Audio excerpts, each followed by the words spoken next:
ವಿಷಪೂರಿತ ಆಹಾರ ತಿಂದ ಕುರಿಗಳ ಸಾವು ಘಟನೆ ಕೊಪ್ಪಳ ಜಿಲ್ಲೆಯ ಕನಕಗಿರಿ ತಾಲೂಕಿನ ಗೌರಿಪುರ ಗ್ರಾಮದಲ್ಲಿ ನಡೆದಿದೆ. ಸದ್ಯ ದ್ಯಾವಣ್ಣ ಎಂಬ ರೈತನಿಗೆ ಸೇರಿದ ಕುರಿಗಳು ಸಾವು ಕಂಡಿದ್ದು, ಕುರಿಗಳು ಬೆಲ್ಲ ಎಂಬ ವಿಷಯುಕ್ತ ಆಹಾರ ಸೇವಿಸಿದ್ದವು ಅಂತ ತಿಳಿದು ಬಂದಿದೆ. ಇನ್ನು ಲಕ್ಷಾಂತರ ರೂಪಾಯಿ ಮೌಲ್ಯದ ಕುರಿಗಳು ಸಾವು ಕಂಡಿರೋ ಹಿನ್ನೆಲೆಯಲ್ಲಿ ದ್ಯಾವಣ್ಣನಿಗೆ ಸೂಕ್ತ ಪರಿಹಾರ ನೀಡಲು ರೈತರು ಆಗ್ರಹಿಸಿದ್ದಾರೆ. ಸಿಎಂ ಇದಕ್ಕೆ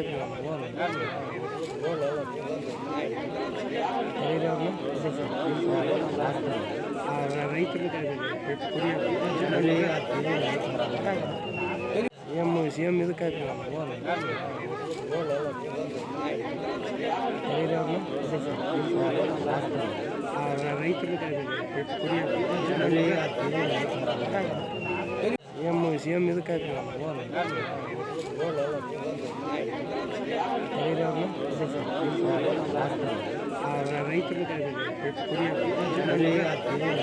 ರೈತರು